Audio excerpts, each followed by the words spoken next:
Chapter 1. The Call. Burton Faulkner checked his rearview mirror as he pulled into the parking lot of Riverside Elementary. At 38, he'd traded combat boots for camera equipment 5 years ago, but old habits died hard. He was early, 15 minutes before the final bell, which gave him time to review the rough cut of his latest documentary on his laptop. The piece about illegal logging operations in the Pacific Northwest was coming together nicely, though it needed tighter pacing in the third act. His phone buzzed. Harry's name flashed on the screen. "Hey, big brother," Burton answered, saving his work.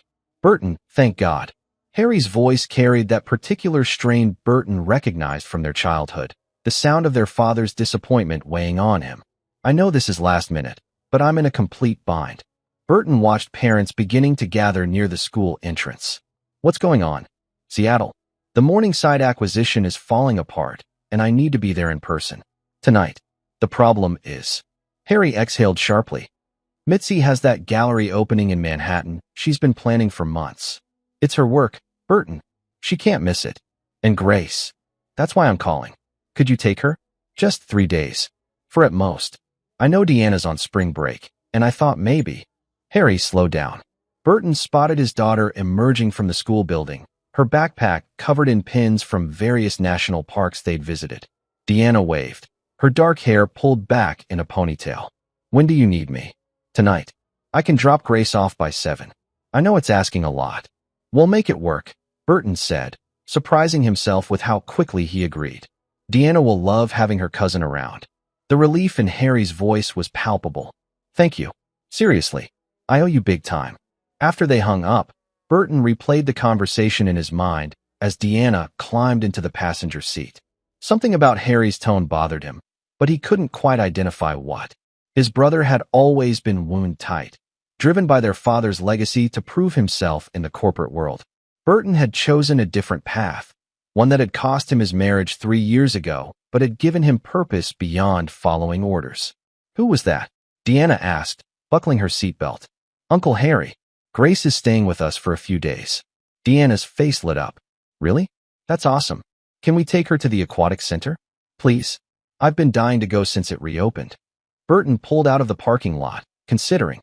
Grace was 6, 3 years younger than Deanna, and he hadn't spent much one-on-one time with his niece lately. "We'll see how she feels about it. She might be tired from traveling." "She won't be. Grace loves swimming."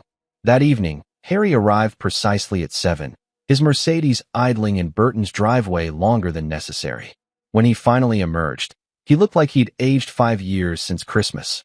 His suit was impeccable as always, but dark circles shadowed his eyes. Grace trailed behind him, clutching a worn stuffed rabbit. She was small for 6, with blonde hair cut in a neat bob and her mother's sharp features. But it was her eyes that struck Burton, watchful, guarded, older than they should be. "Hey there, Grace." Burton knelt to her level. "Remember me?" She nodded, barely meeting his gaze. "Grace, honey, give Uncle Burton a hug," Harry prompted, his hand on her shoulder. Burton noticed her flinch, subtle but unmistakable. "It's okay. No hugs required here. We respect personal space in this house." Something flickered in Grace's expression. Not quite relief, but close. Harry handed over a small suitcase. "Everything she needs is in here. She takes her vitamins in the morning, goes to bed by 8. Mitzi left detailed instructions. He pulled out a folded paper from his jacket. "Her emergency contacts, food preferences, that sort of thing." "We'll be fine," Burton assured him, noting how Harry's jaw tightened at the mention of his wife. After Harry left with promises to call every evening, Deanna took charge of entertaining their guest. Burton unpacked Grace's suitcase in the guest room, finding everything meticulously organized, clothes folded with military precision, toiletries in labeled bags, even her pajamas arranged by day. Mitzi's handiwork, no doubt. His sister-in-law had always been exacting about appearances. The detailed instruction sheet Harry had given him was 2 pages long, covering everything from Grace's preferred water temperature for baths to approved television programs. At the bottom, in Mitzi's precise handwriting, Grace must follow all rules exactly. No deviations. Burton folded the paper and set it aside. In his experience, the strictest rules often hid the darkest secrets. Chapter 2. The Marks. The next morning, Deanna bounced into Burton's home office while he was reviewing interview transcripts. Dad, can we please go to the aquatic center today? Please.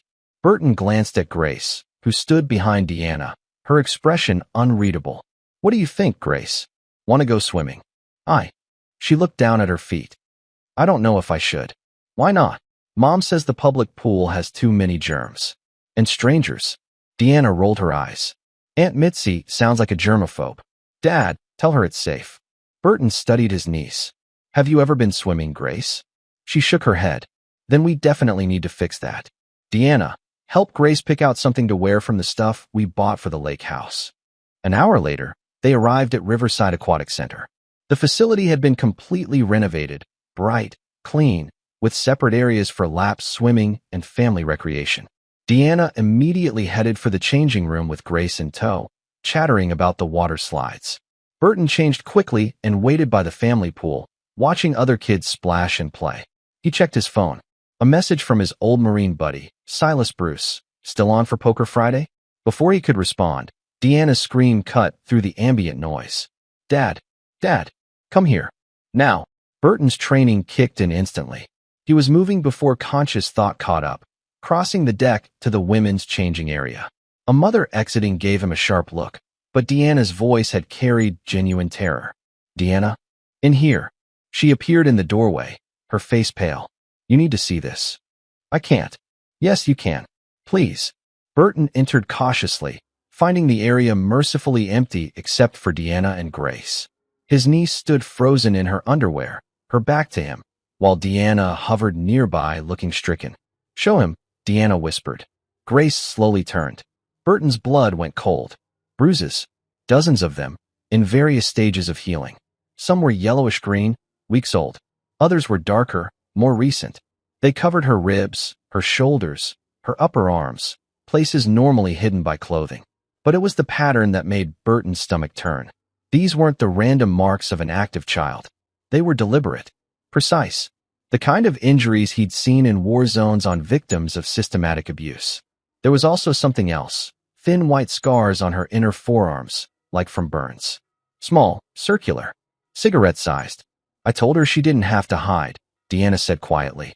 I told her she was safe with us. Burton forced himself to breathe, to think like an investigator rather than react like the trained killer he'd once been. Grace, honey, I need you to get dressed in your regular clothes. We're not going swimming today.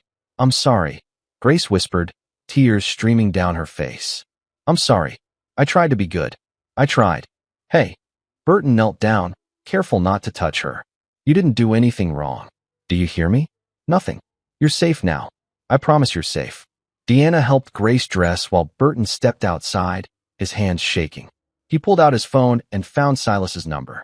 Need to see you. Today. Emergency. The response came within seconds. Fort Harrison. My office. 2 hours. Burton had spent 12 years in Marine Force Recon before a shrapnel injury in Kandahar ended his military career. He'd seen horrors that still haunted his dreams. But nothing, absolutely nothing, had prepared him for the cold rage that now flooded his system.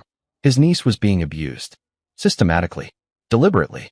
And his brother either didn't know, or Burton refused to complete that thought. He drove the girls home in silence, his mind already cataloging evidence, planning his next moves. Deanna sat in the back with Grace, holding her hand. Smart kid. She understood without being told that this changed everything. At the house, Burton set the girls up watching a movie, something cheerful and mindless, while he retreated to his office. He needed to document what he'd seen while the details were fresh. He pulled out a legal pad and began writing, forcing himself to be clinical, detailed, and specific. Location of bruises. Approximate ages based on coloration. The scars. Grace's reaction. Everything. His phone rang. Harry. Burton let it go to voicemail. He couldn't talk to his brother yet. Not until he knew more. Not until he could trust himself not to drive to Seattle and beat answers out of him. The voicemail Harry left was brief. Hey. Just checking in. Hope Grace is settling in okay. Mitzi wants to talk to her tonight before bed. Call me back. Mitzi. Burton replayed every interaction he'd had with his sister-in-law over the past 6 years. She'd always been cold, controlling, obsessed with image and status. But an abuser? He thought about Mitzi's background: daughter of a prominent judge, art gallery curator, socialite. She'd married Harry 5 months after they met, and Grace had been born exactly 9 months later. A carefully planned life. He opened his laptop and began searching. Mitzi Jennings Faulkner. Gallery openings. Charity events. Society pages. Her digital footprint was extensive and meticulously curated. Perfect mother. Perfect wife. Perfect life. Burton had learned in the Marines that the prettiest packages often contained the ugliest truths. His phone buzzed with a text from Deanna. Grace fell asleep. She kept saying sorry. Dad, what are we going to do? Burton typed back. Everything we need to. I promise. But first, he needed to see Silas. Chapter 3. The Arsenal. Fort Harrison sat 40 minutes outside Riverside, a sprawling military complex that had been Burton's home base before his medical discharge. The guard at the gate checked his credentials twice. Civilian access required sponsorship before waving him through. Burton had left Deanna at his neighbor's house, asking no questions. Mrs. Lydia Pittman was a retired social worker who'd become a friend over the past 3 years. She'd taken one look at Burton's face and simply nodded, telling Deanna and Grace they'd be baking cookies. Silas Bruce's office was in the intelligence wing, a nondescript building that housed the kind of work that never made headlines. Burton was buzzed through 3 security checkpoints before finding his old friend waiting in a Spartan conference room. Silas hadn't changed much, still broad-shouldered and alert, though his hair had gone completely gray since their last deployment together. He'd stayed in after Burton left, moving into intelligence analysis and special operations coordination. You look like hell, Silas said, shutting the door. What happened? Burton told him everything. The request to watch Grace. The pool. The bruises. As he talked, he pulled out his phone and showed Silas the photographs he'd taken, with Grace's permission, of the marks on her body. The clinical part of his brain had known they'd need evidence. Silas's expression darkened as he reviewed the images. Jesus Christ, Burton. I need help. Official channels will take too long, and I don't trust them anyway. By the time CPS investigates, Mitzi could. Burton stopped, his jaw clenching. I can't let her have access to Grace again. I can't. You're talking about taking your niece from her parents. I'm talking about protecting a child from her abuser. Silas set down the phone. You're sure it's Mitzi? Harry travels constantly. These injuries are systematic, ongoing. Someone with daily access. Someone who knows how to hide them. Burton leaned forward. I know my brother. He's oblivious, self-absorbed, but he's not a monster. Mitzi, though? I've watched her at family dinners. The way she controls everything. The way Grace flinches around her. Observations aren't proof. Which is why I'm here. I need resources. Surveillance equipment. Maybe someone who can do a deep background check. The kind that goes beyond what's publicly available. Silas studied him for a long moment. You know what you're asking? I know exactly what I'm asking. And you understand that if this goes wrong, you could lose custody of your own daughter? Face charges for kidnapping, interference. Silas. Burton's voice was steel. That little girl has been tortured. Someone burned her with cigarettes. I saw the scars. I will not let her go back to that house. I don't care what it costs me. Something shifted in Silas's expression, recognition of the man Burton had been in combat, the one who'd earned 3 Purple Hearts and a reputation for never leaving anyone behind. Okay, Silas said quietly. Okay, but we do this smart. We do this right. Because if Mitzi is what you think she is, she's spent years building a perfect facade. Taking her down means dismantling everything without her seeing it coming. I'm listening. Silas pulled out a tablet and began typing. First thing, you need legal cover.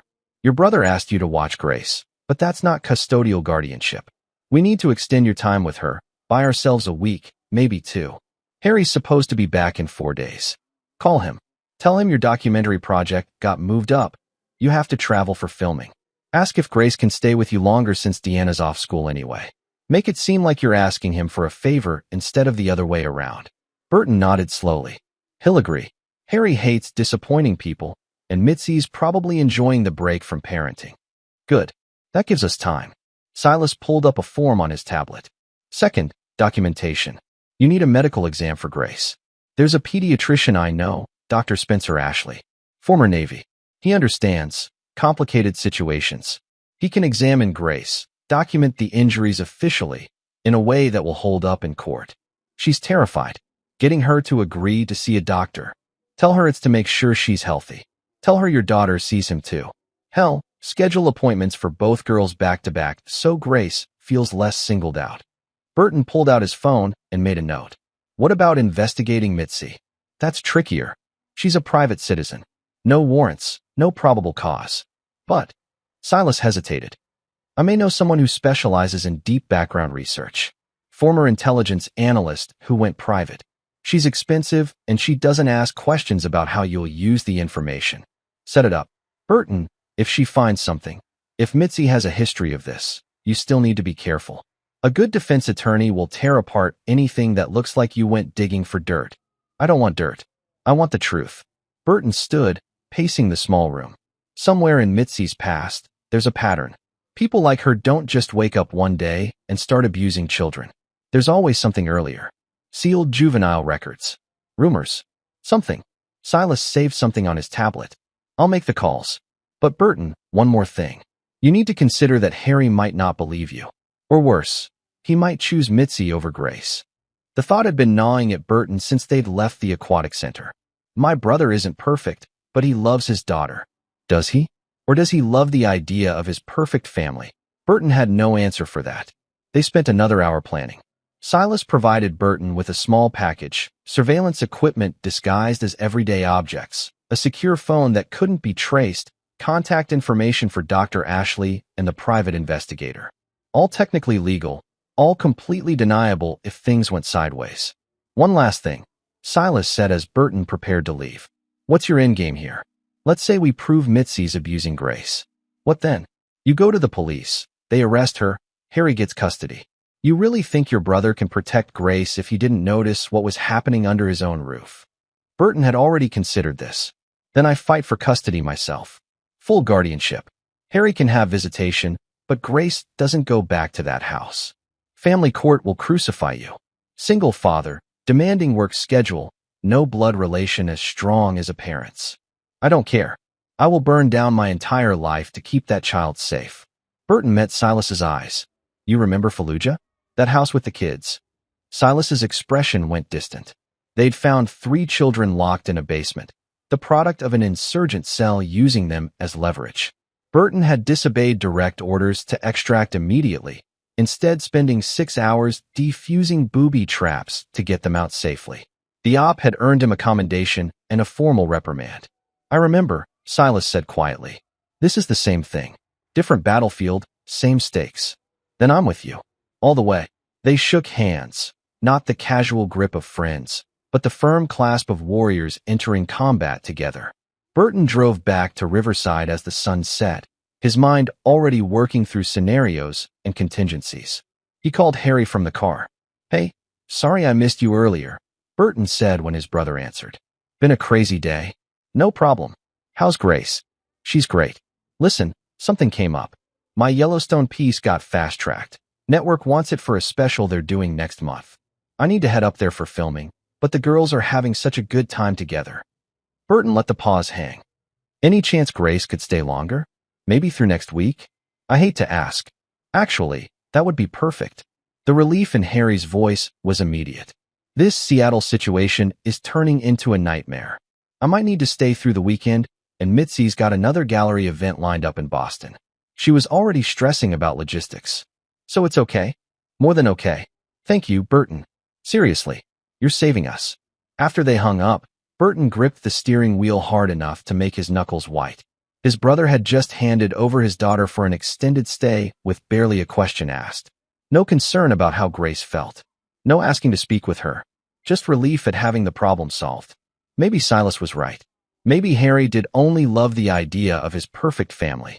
Burton's phone buzzed with a text from an unknown number. Dr. Ashley. Silas contacted me. Can see both girls tomorrow at 2 p.m. Clinic is pediatric only, comfortable environment. We'll make sure Grace feels safe. Burton texted back his thanks, then sat in his driveway for a moment, watching his house through the windscreen. Lights glowed in the living room windows. Inside, Deanna and Grace were probably still at Mrs. Pittman's, learning to make snickerdoodles.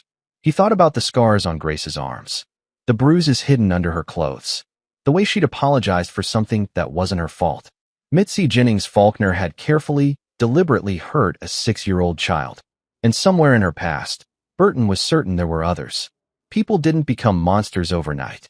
They practiced. They refined their methods. They learned what they could get away with.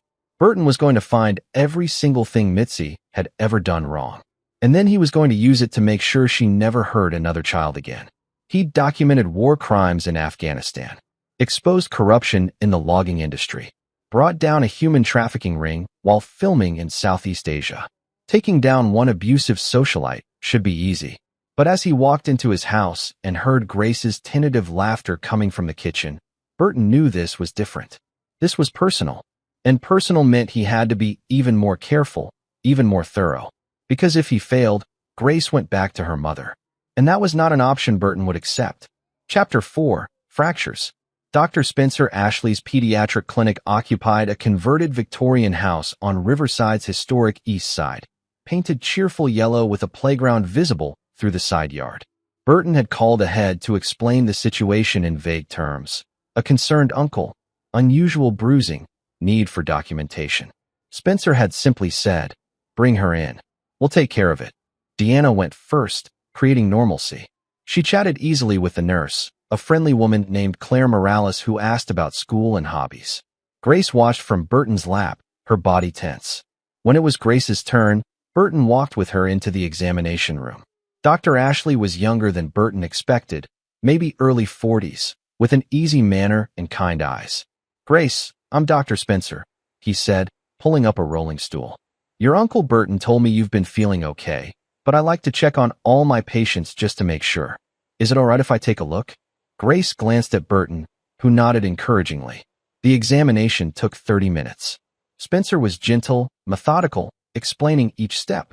Burton watched his expression remain neutral even as he documented the bruises, took photographs with medical-grade equipment, and examined the scars on Grace's forearms. "Grace, do you remember how you got these marks?" Spencer asked, indicating the circular scars. She shook her head, but her eyes said otherwise. "It's okay if you don't want to talk about it right now," Spencer said. "But I want you to know that your body belongs to you. Nobody, and I mean nobody, has the right to hurt you. Not even grown-ups you know." After the exam, while Grace got dressed with Nurse Claire's help, Spencer pulled Burton aside in his office. "I need to report this," Spencer said quietly, pulling up images on his computer. "These injuries are consistent with ongoing physical abuse. The burns alone." He zoomed in on one of the scars. "These are from cigarettes. Deliberately inflicted, probably held against her skin for several seconds each time. The bruising shows a pattern. She's been grabbed forcefully, repeatedly, over weeks or months." Burton's hands clenched into fists. How long? Hard to say definitively. But based on the scarring and the variety of healing stages in the bruises, this has been happening for at least 6 months. Possibly longer.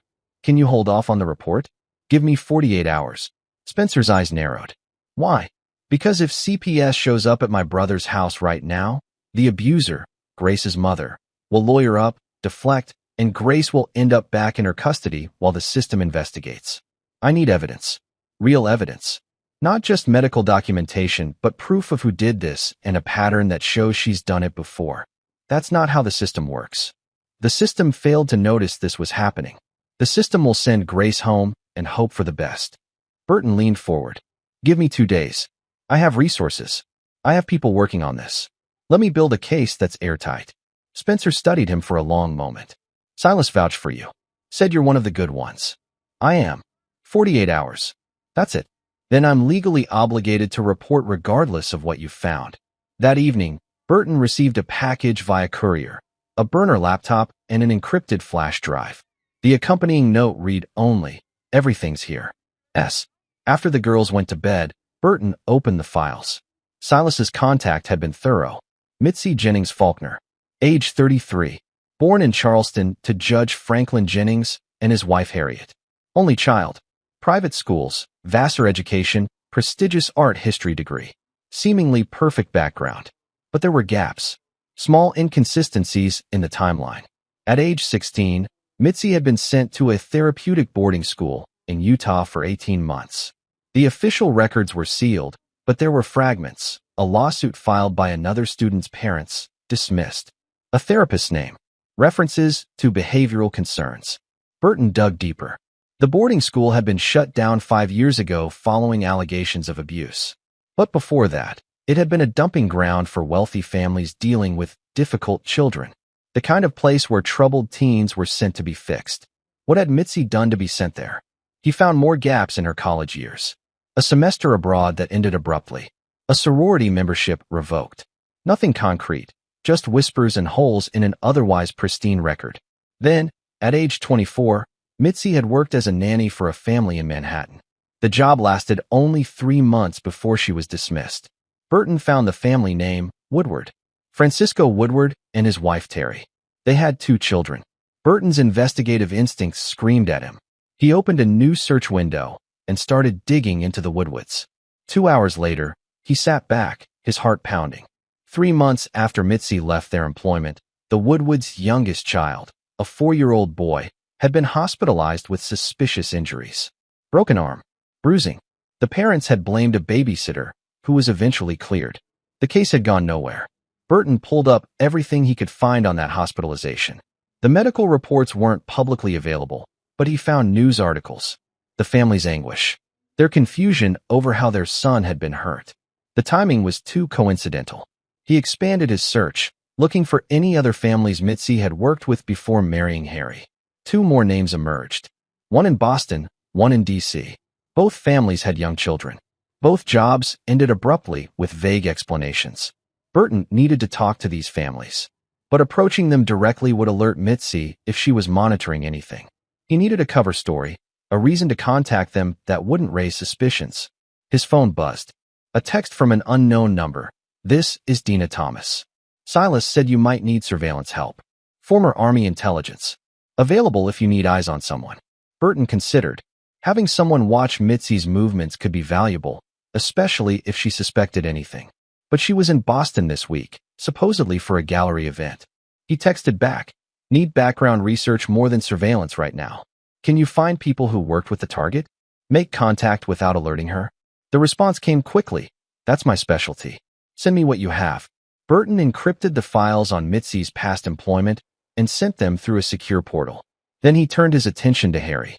His brother deserved the truth. But when? Too early, and Harry might warn Mitzi, either deliberately or by accident.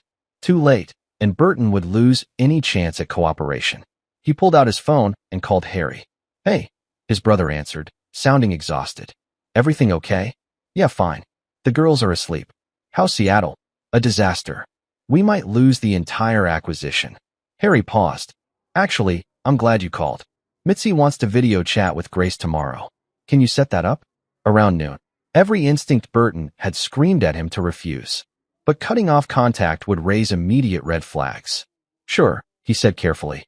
"Though Grace has been pretty busy. We took her to Dr. Ashley today, just to check up, since I'm watching her for a while. Wanted to make sure she's healthy." The silence on the other end stretched too long. "You took her to a doctor?" Harry's voice had changed, taken on an edge. "Yeah, routine stuff." "What?" Mitzi handles all of Grace's medical appointments. She has a specific pediatrician they use." "Harry, I'm keeping Grace for 2 weeks. I needed to know she was healthy. What's the big deal?" Another pause. "No deal. You're right. It's just, Mitzi gets particular about these things." "Mitzi isn't here," Burton said, more sharply than he intended. "And Grace is fine. The doctor said she's perfectly healthy." He could almost hear Harry processing this, deciding whether to push back. Finally, "Okay. Thanks for taking care of her." After they hung up, Burton stared at his phone. Harry had been defensive about the doctor visit. Why? Did he know something? Or was he simply conditioned to defer to Mitzi on everything? Burton pulled up the medical photos Dr. Ashley had sent via secure email. The bruises. The scars. The evidence of systematic torture inflicted on a 6-year-old child. His brother's child. Tomorrow, Mitzi would video call Grace. Burton would have to let it happen. Would have to watch his niece interact with her abuser and pretend everything was normal. But while that was happening, Dina Thomas would be tracking down the families Mitzi had worked for. And Burton would be reviewing every frame of that video call, looking for tells, for mistakes, for anything that could be used against her. Because monsters always made mistakes. They always thought they were too smart to get caught. And Burton was going to prove Mitzi wrong. Chapter 5, The Cage. The video call was scheduled for noon. Burton set up his laptop in the living room, positioning it so Grace would be visible, but the background remained neutral. No identifying details, nothing to indicate exactly where they were. Grace sat on the couch, rigid with anxiety. Deanna, sensing the tension, had retreated to her room after Burton quietly asked her to give them space. "You don't have to do this," Burton said softly. "I can tell your dad you were sleeping or feeling sick." "No." Grace's voice was barely audible. "She'll be mad if I don't. She's in Boston. She can't hurt you here." Grace looked at him with those two old eyes. "You don't know her." The call connected. Mitzi appeared on screen, perfectly composed in a hotel room. Her blonde hair was styled immaculately, her makeup flawless. She wore a cream blouse that probably cost more than Burton's monthly mortgage. "Grace, darling," Mitzi said, her voice warm. "How are you, sweetheart?" "Good, Mommy." "Are you being a good girl for Uncle Burton?" "Yes, Mommy." Burton watched carefully. Grace's posture had changed, shoulders hunched, hands clasped in her lap. She'd physically made herself smaller. "I miss you, baby," Mitzi continued. "Mommy will be home soon, and then we'll have such nice time together. Just you and me." Burton saw it then, the briefest flash of fear in Grace's eyes before she forced a smile. "Okay, Mommy. Is Uncle Burton taking good care of you? Feeding you properly?" "Yes, Mommy." "And you're following all the rules I taught you? Being neat, being quiet, not causing any trouble?" "Yes, Mommy." "Good girl." Mitzi's gaze shifted, focusing on Burton for the first time. "Burton, thank you again for watching her. I know Grace can be difficult sometimes." "She's been perfect," Burton said evenly. "Well, don't let her fool you. She needs structure. Firm boundaries. I've raised her to understand consequences when she misbehaves." Mitzi's smile didn't reach her eyes. "Isn't that right, Grace?" Grace nodded mutely. "Harry tells me you took her to a doctor?" "Routine checkup. She's perfectly healthy." "I appreciate that, but in the future, please coordinate with me first. Grace has a pediatrician who knows her medical history. We can't have inconsistent care." "Of course," Burton lied smoothly. After 15 more minutes of carefully controlled conversation, the call ended. Grace immediately fled to the guest room, and Burton heard the door close softly. He replayed the call, studying Mitzi's expressions, her word choices. The way she'd said consequences, the emphasis on rules and structure, the subtle threats wrapped in maternal concern, and the way Grace had responded, mechanical, careful, performing the role of dutiful daughter for an audience of one. Burton's phone buzzed. A text from Dina Thomas. "Found two of the families. Boston family won't talk. DC family, Cabrera, agreed to meet. They have questions. Can you call?" Burton stepped outside and dialed the number Dina provided. "Mr. Faulkner?" A man's voice, cautious. "Yes. You're Kip Cabrera?" "I am. Your associate said you're investigating Mitzi Jennings. She goes by Faulkner now. She married my brother." "Jesus." A long exhale. "How's your niece?" Burton's grip tightened on the phone. "Not good. That's why I'm calling. I found records showing Mitzi worked for you briefly 6 years ago. 3 months. Worst 3 months of my life." Kip's voice hardened. "My daughter Billy was 5 then. Mitzi came with impeccable references, background check cleared. She seemed perfect. What happened? Billy started having nightmares. Became withdrawn. Then one day my wife came home early and heard Billy crying in her room. When she went to check, Billy was locked in her closet. Mitzi claimed she'd done it to herself, but my daughter swore Mitzi had put her there as punishment for spilling juice." Burton's blood ran cold. "Did you call the police?" "We fired her immediately, but when we tried to report it, Mitzi's father." "Have you met Judge Jennings?" "No." "Well, he made it clear that any accusations against his daughter would be met with legal action. Defamation, slander, whatever he could throw at us. And Mitzi was smart. No physical marks, no evidence. Just our daughter's word against hers." "What about the Boston family?" "The Woodwards. They won't talk. I tried reaching out after their son was hospitalized, but they shut me down completely. I think the judge got to them too." Burton processed this. Judge Franklin Jennings, Mitzi's father. A man with power, connections, and a vested interest in protecting his daughter's reputation. "Would you be willing to testify?"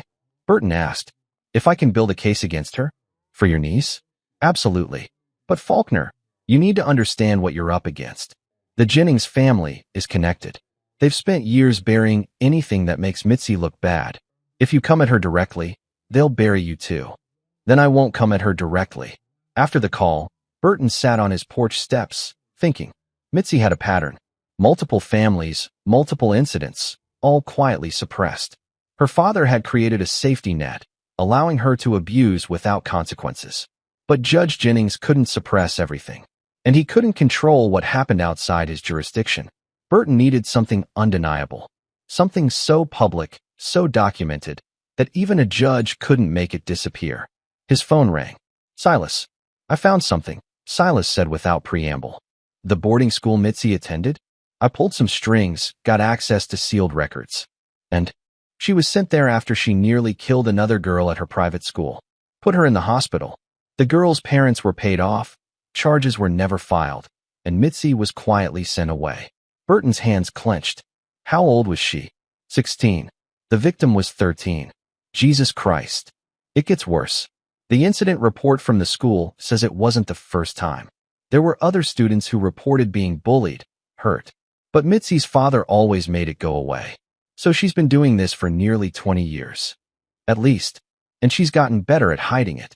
Silas paused. Burton, even with all of this, you understand how hard it'll be to prosecute?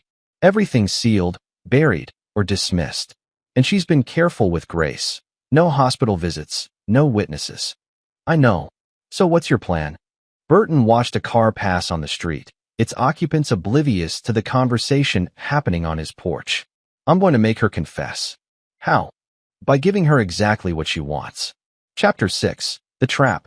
Burton spent that evening reviewing everything he knew about Mitzi. The abuse history.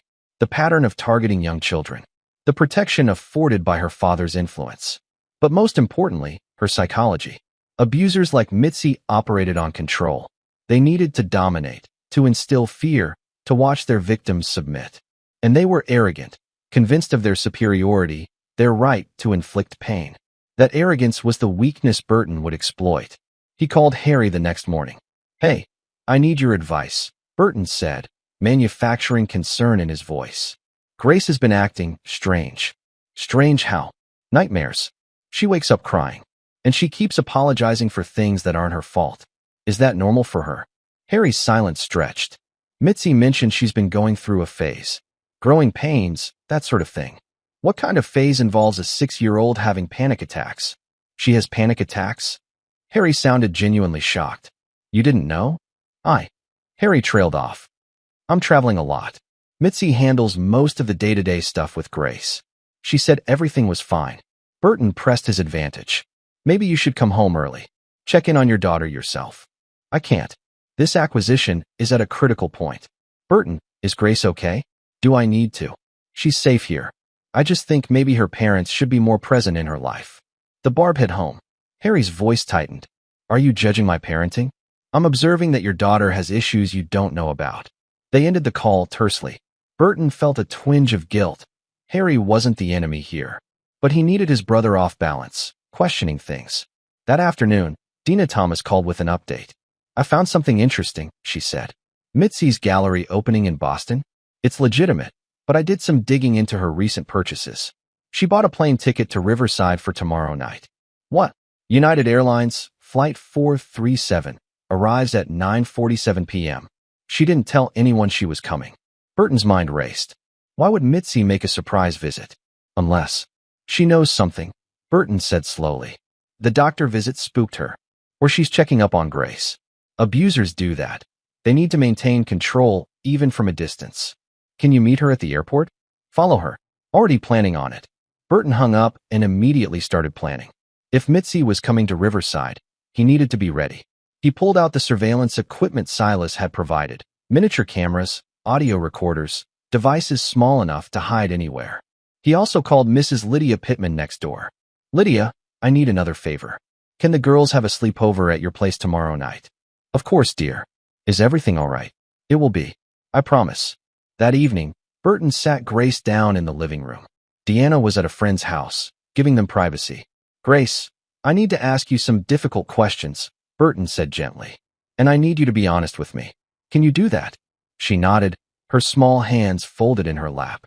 The bruises on your body. The scars. Who did that to you? Grace's eyes filled with tears. I can't tell. Why not? Because she said she'd hurt Deanna. She said if I ever told anyone, she'd find a way to hurt whoever I told, and then she'd hurt me worse.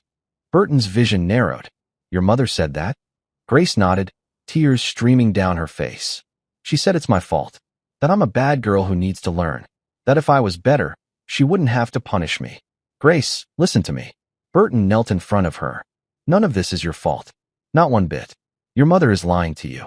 She's hurting you because she's sick, not because you did anything wrong. But no. There is nothing a 6-year-old child can do that justifies being burned or beaten. Nothing. Do you understand? Grace sobbed, and Burton carefully pulled her into a hug, the first physical contact she'd initiated since arriving. She clung to him, shaking. I'm so tired, she whispered. I'm tired of being scared all the time. I know, and I'm going to fix this. But I need your help. He explained his plan carefully, making sure Grace understood every part. It was risky. It required Grace to be brave in a way no child should have to be. But it was the only way to get the evidence they needed. You want me to talk to her? Grace asked, pulling back. Tomorrow. Only if you can. Only if you feel safe enough. And I'll be right there the whole time. She won't be able to hurt you. I promise. Grace thought about it for a long time. Finally, she nodded. Okay, I'll do it. You're incredibly brave, you know that? I don't feel brave. Bravery isn't not being scared. It's being scared and doing the right thing anyway. The next day moved with agonizing slowness. Burton set up his home office with hidden cameras, audio recording equipment, and made sure every angle was covered. He'd told Harry that Mitzi was planning a surprise visit, framing it as a nice gesture. His brother had been pleased. She must miss Grace more than she let on. That's sweet. Burton had bitten back his response. At 9:30 p.m., Dina texted, Target landed. In a taxi heading your way. Burton sent the girls to Mrs. Pittman's house with overnight bags. Deanna protested. She wanted to know what was happening, but Burton was firm. Trust me, you'll understand soon. Then he called Mitzi's cell phone. She answered on the third ring. Burton? Is something wrong? No, I just wanted to catch you before you went to bed. I need to talk to you about Grace. What about her? Mitzi's voice sharpened. Some things have come up. Medical concerns. I think we should discuss them in person when you're back from Boston. Medical concerns? What kind of concerns? Nothing urgent. Just some questions from the doctor about bruising he noticed. The silence on the other end was electric. Bruising? Mitzi's voice had gone ice cold. Yeah, probably nothing. But I figured you'd want to know. Where is Grace right now? At my neighbor's house with Deanna. What? I need to see her. Tonight. You're in Boston. No, Mitzi said quietly. I'm 5 minutes from your house. Burton feigned surprise. What? I thought. I'm coming in. We need to talk. The line went dead. Burton positioned himself in the living room, every recording device activated. His heart pounded, but his hands were steady. 12 years of combat had taught him how to function under pressure. This was just another operation, another mission. Except this time, the enemy was family. Chapter 7, The Confession. Mitzi arrived exactly 4 minutes later. Burton watched through the window as the taxi pulled away, leaving her standing in his driveway. She was dressed casually, jeans, a simple blouse, but her posture was rigid with controlled fury. Burton opened the door before she could knock. Mitzi, this is unexpected. Where's Grace? No pretense, no pleasantries. I told you I want to see her. Now. Burton stepped aside, letting her enter. She's not here. She's at my neighbor's house.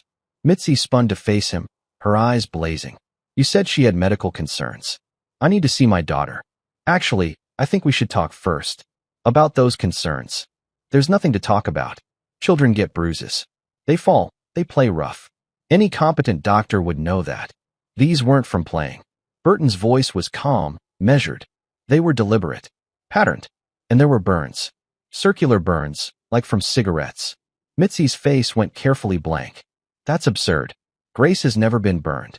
I have photographs, medical documentation, a pediatrician's testimony. Then he's mistaken or you're lying. Mitzi crossed her arms. I don't know what game you're playing, Burton, but I want my daughter. Get her now. No. The word hung in the air between them. Excuse me. Grace isn't going anywhere with you. Not until we've had a conversation about how she's been treated. Mitzi's laugh was cold. You think you can keep my daughter from me? I'm her mother. Harry will have the police here in 10 minutes if I make one phone call. Go ahead. Call them. Because when they arrive, I'll show them the evidence. And then Child Protective Services will get involved. Your father's influence doesn't extend to every jurisdiction, Mitzi. Something flickered in her expression. Uncertainty, then calculation. What do you want? The truth. I want to know why you've been hurting Grace. I haven't touched her. Liar. Burton pulled out his phone, showing her one of Dr. Ashley's photographs. This is your daughter's back. Those bruises are from being grabbed. Violently. Repeatedly. Mitzi glanced at the image, her face impassive. Children bruise easily. And these? Burton swiped to show the burn scars. I don't know what those are. Cigarette burns. 8 of them.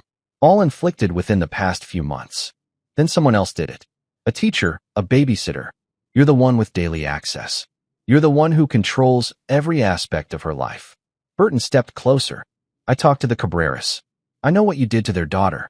I know about the boarding school in Utah, about the girl you nearly killed when you were 16. Mitzi's mask finally cracked. Those records are sealed. Sealed isn't the same as gone. And I have connections. Military intelligence connections. People who can find anything. You're bluffing. Am I? Burton pulled out his laptop, opening files. Judge Franklin Jennings paid the Campbell family $250,000 to drop charges after you put their daughter in the hospital. He got you sent to Mountain Ridge Academy where, according to sealed therapy records, you were diagnosed with conduct disorder and antisocial personality traits. 3 years later, you were expelled from Vassar after a sorority sister accused you of deliberate poisoning, charges your father made disappear. Then the nanny jobs, all ending the same way. Families with young children, incidents of abuse, and your father cleaning up the mess. Mitzi's eyes had gone cold and flat. You have no idea what you're dealing with. I know exactly what I'm dealing with. A woman who tortures children because she enjoys it. A predator who's gotten away with it for years because Daddy has money and power. Daddy isn't here now. No, he's not. Which means for the first time in your life, you're going to face consequences. Mitzi was quiet for a long moment, studying him. When she spoke again, her voice had changed, softer, almost reasonable. Burton, you're misunderstanding the situation. Grace is a difficult child. She needs discipline, structure. Without it, she'd be completely unmanageable. She's 6 years old. Exactly. This is when behavioral patterns are set. If I don't correct her now, she'll grow up to be weak. Undisciplined. A disappointment. Like you were. Mitzi's jaw tightened. I was never weak. Is that what your father said? When he sent you away? That you needed to be corrected? My father understood that some children need firmer guidance. He did what was necessary. Burton felt sick. He abused you. And now you're doing the same thing to Grace. I'm teaching her. There's a difference. Teaching her what? To be terrified? To apologize for existing? To be strong. Mitzi's voice rose slightly. To understand that there are consequences for failure. For weakness. For disappointing the people who matter. You're describing trauma, not teaching. You wouldn't understand. You've always been soft. Sentimental. Harry told me about your discharge. How you couldn't handle the pressure, had a breakdown after some supposed injury.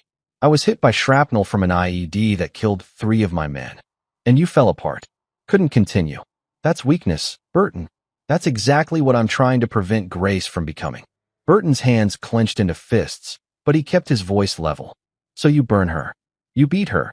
You lock her in closets and make her apologize for things that aren't her fault. All to make her strong. Yes.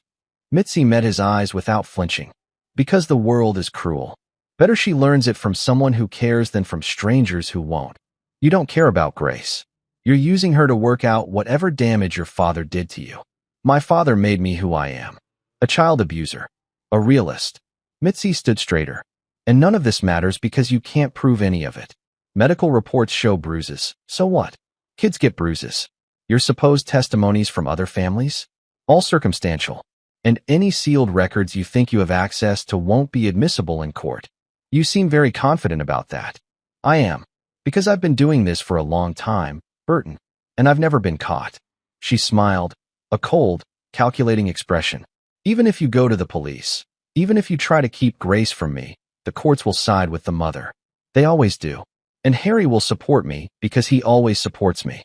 He's too invested in our perfect life to admit his wife is anything less than ideal. You think Harry won't believe me? I know he won't, because he doesn't want to. He wants to believe we're happy, that Grace is fine, that his career can keep going without complications. And I'll give him that. I'll play the concerned mother, suggest you're unstable, point to your PTSD and your failed marriage as evidence you're not reliable. Burton's expression didn't change. You have this all figured out. I've had years to plan for this possibility. People like you think you can swoop in and save the day. But you can't save everyone, Burton. Sometimes the monsters win. Not this time. Mitzi laughed. We'll see. Now, I'm taking Grace and we're leaving. Try to stop me, and I'll have you arrested for kidnapping. Actually, a small voice said from the hallway, I don't want to go with you. Both adults spun around. Grace stood in the doorway, pale but steady. Behind her, Deanna held her phone up, recording. Hello, Mother, Grace said quietly. Chapter 8, Checkmate. Mitzi's face went white. Grace, what are you? I heard everything. Grace interrupted, her voice stronger than Burton had ever heard it. You said you hurt me to make me strong. You said you've been doing it for a long time. You said you'd never been caught. You don't understand. Yes, I do. Grace stepped further into the room. You hurt me because you like it. Because your dad hurt you, and now you hurt me. Uncle Burton explained it. Mitzi's gaze snapped to Burton, fury blazing. You coached her. I told her the truth. That she didn't deserve what you did to her. That abuse isn't love. She's my daughter. She's a child you've been torturing. Burton's voice cut like steel. And you just confessed to everything. On camera. With audio recording. While your daughter listened. Mitzi's hands trembled. That won't hold up in court. Maybe not. But it'll hold up in the court of public opinion. Burton pulled out his phone. How many people do you think will want to attend your gallery openings when they know what you really are? How many of your father's colleagues will want to be associated with a judge whose daughter abuses children? You wouldn't dare. Try me. I've documented war crimes, Mitzi. I've exposed trafficking rings and government corruption. You think I won't release a video of you confessing to child abuse? My father can't stop the internet once something goes viral. And trust me, this will go viral. Prominent curator confesses to abusing daughter. That's a headline people remember. Mitzi looked at Grace, calculation in her eyes. Sweetheart, Uncle Burton is lying to you. Twisting what I said. You know I love you. No. Grace's voice was small but firm. You don't love me. You hurt me. All the time. And you said it was my fault, but Uncle Burton says it's not.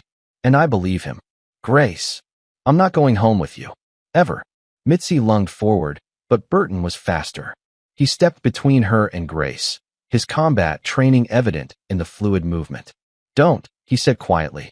Don't make this worse. Worse. Mitzi's laugh was slightly hysterical. You've already destroyed everything. My reputation, my marriage. You destroyed those yourself. I just made sure people would know about it.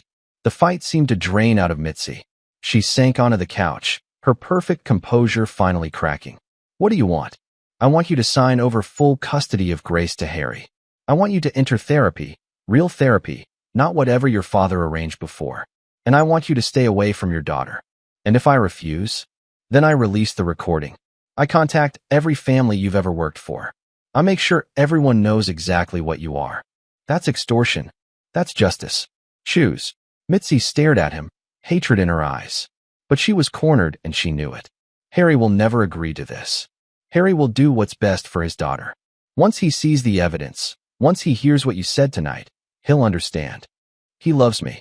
He loves the person he thinks you are, not the monster you actually are.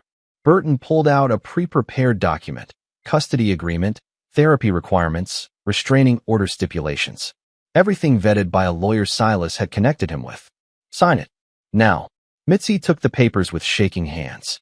If I sign this, the recording doesn't get released? As long as you abide by the terms.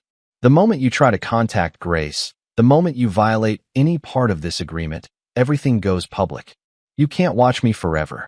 I don't have to. I have friends who are very good at surveillance. And they owe me favors. Burton leaned forward. Test me on this, Mitzi. Please. Give me a reason to destroy you completely. She signed, her signature in angry scrawl across the bottom of each page. Burton took the documents, verified every signature. You can leave now. Just like that. Just like that. Though I'd suggest you call your father. Let him know he'll need to do some very expensive damage control. Mitzi stood, gathering the tatters of her dignity. At the door, she turned back. You think you've saved her, but you've ruined her life. Grace will never be normal after this. She'll always be broken. No, Burton said quietly. She'll always be a survivor. There's a difference. After Mitzi left, Grace collapsed into Burton's arms, sobbing. Deanna came out of hiding, still clutching her phone with the recording safely uploaded to the cloud. Is it over? Grace asked between tears. It's over, Burton promised. You're safe now.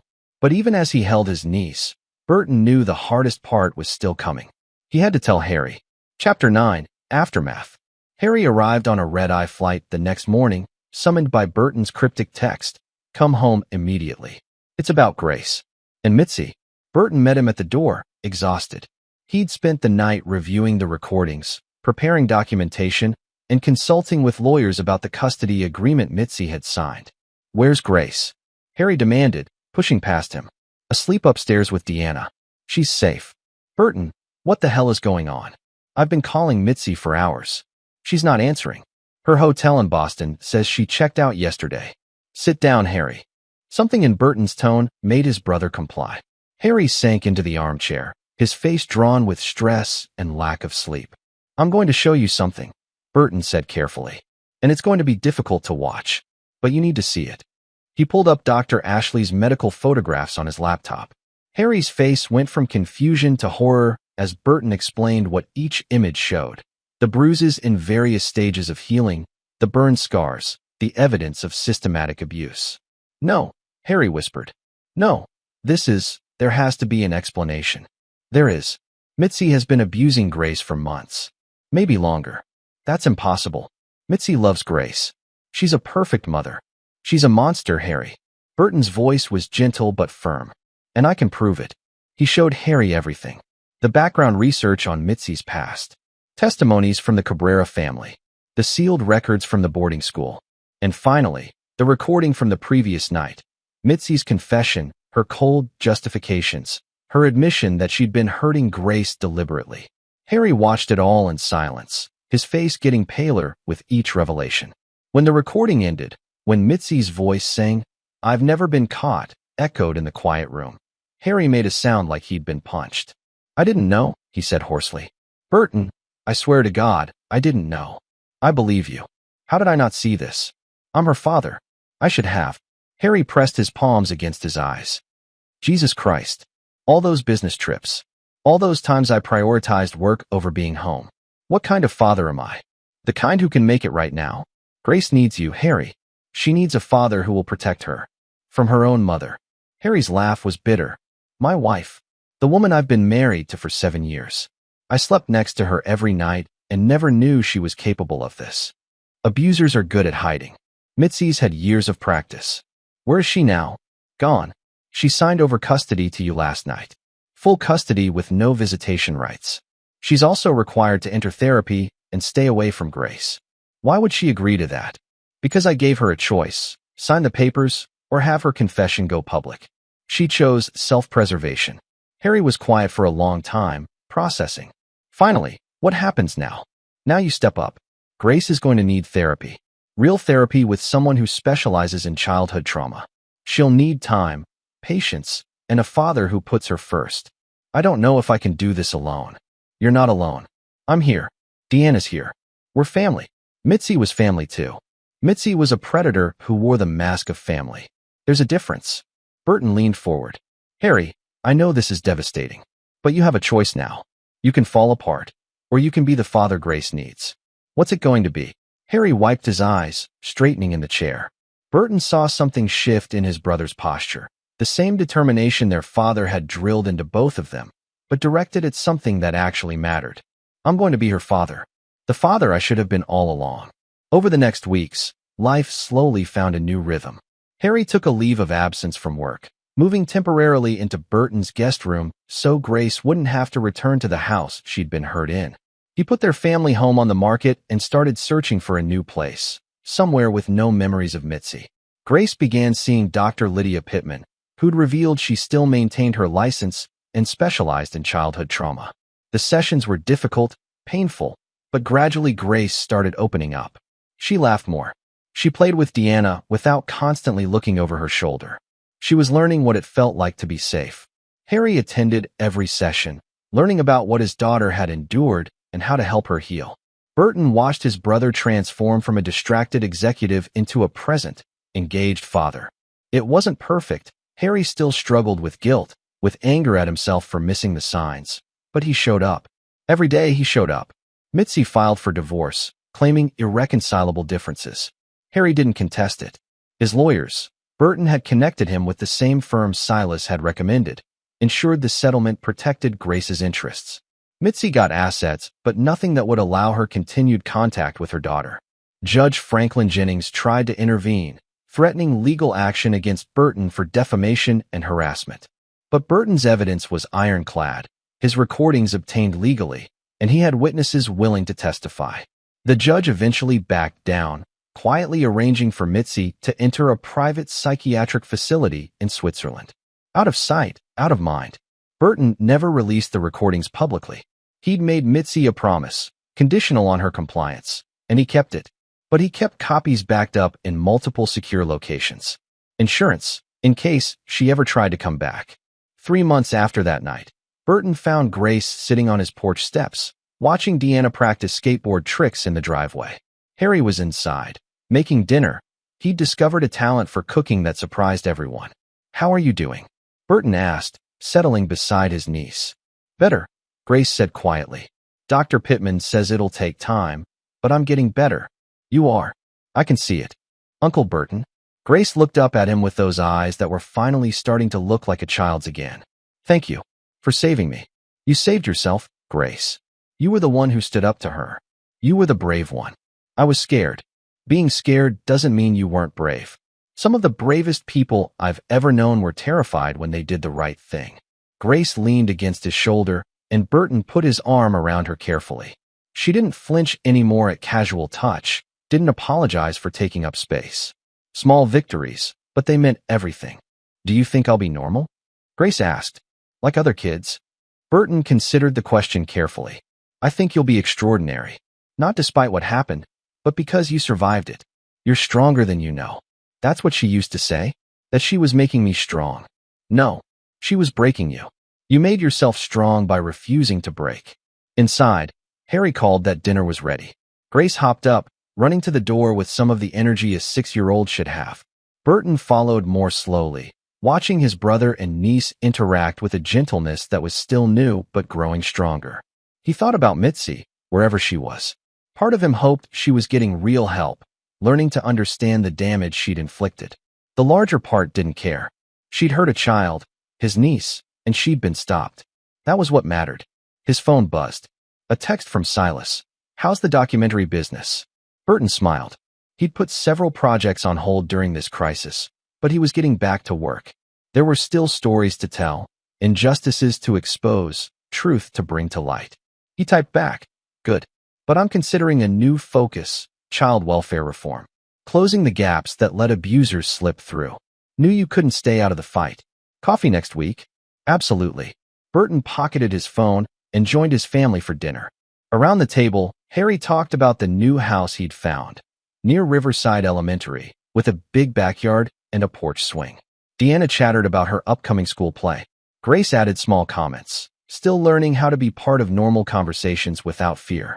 And Burton watched them all, thinking about how close they'd come to losing this. How easily Mitzi could have continued her abuse indefinitely if Grace hadn't shown that one mark in the changing room. How many other children were out there, suffering in silence, waiting for someone to notice. He couldn't save them all, but he could save some. And sometimes, saving one was enough to change everything. Outside, the sun set over Riverside, painting the sky in shades of gold and amber. Inside, a fractured family was learning how to heal. It wasn't perfect. It wasn't easy. But it was real, and it was safe. And for Grace, for all of them, that was exactly what they needed. The scars would always be there. Physical and emotional. But scars were proof of survival. Proof that wounds could heal. Proof that even the darkest nights eventually gave way to dawn. And in Burton Faulkner's house, where laughter was starting to replace tears and hope was beginning to replace fear, that dawn had finally arrived. This is where our story comes to an end. Share your thoughts in the comments section. Thanks for your time. If you enjoy this story, please subscribe to this channel. Click on the video you see on the screen, and I will see you there.